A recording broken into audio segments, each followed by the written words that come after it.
How's it going everyone, Shifty here and I'm back with another Destiny 2 video. Recently I've covered how to do the Legend difficulty Veles Labyrinth and the Concealed Void Lost Sectors quickly on each character class. In those videos I demonstrated that you could do these Legend Lost Sectors quickly with weapons that are readily available.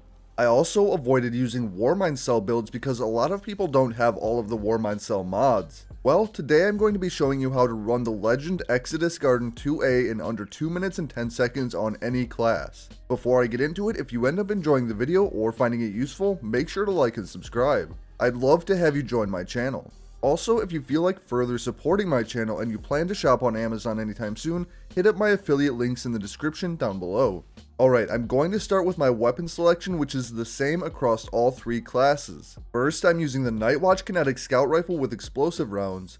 This will be used against Overload champions, and this comes from the World Loot Pool. Then, the real star of the loadout is the Risk Runner. This will be used against Barrier champions as well as General Ad Clear. You'll see just how amazing this is at doing so in the example runs. This can be acquired from an easy quest after completing the New Light campaign. Lastly, I'm using the Bad Omens rocket launcher to deal with Void Servitor shields. This also gets a 50% damage boost since Void damage is increased in this Legend Lost Sector. Next, I'm going to talk about armor mods used on all 3 classes. First, I made sure to equip ammo mods to help out Bad Omens a little bit. Then I had the Anti-Barrier SMG and Overload Scout mods for obvious reasons. I also used the Ashes to Assets mod, which goes in solar helmets. This is most important for Titans to ensure that you get your super for the boss room. Since there are Overload champions in this Lost Sector, I also have the Surge Eater and the Thermal Overload mods, one of which allows solar and stasis grenades to disrupt Overload champions and the other refreshes grenade abilities when an Overload is disrupted. Moving on to class specific choices, for my Hunter I chose to go with Bottom Tree Gunslinger paired with the Celestial Nighthawk exotic. With this setup, Golden Gun can one-shot the boss with 1 crit.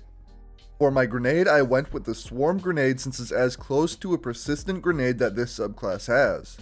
Then on my Warlock I went with the Shade Binder and the Cold Snap Grenade.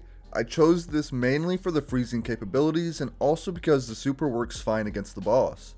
For my exotic I went with Transversive Steps, a good neutral exotic to keep my weapons reloaded while sprinting. Lastly, for my Titan I went with Bottom Tree Sunbreaker with the Thermite Grenade.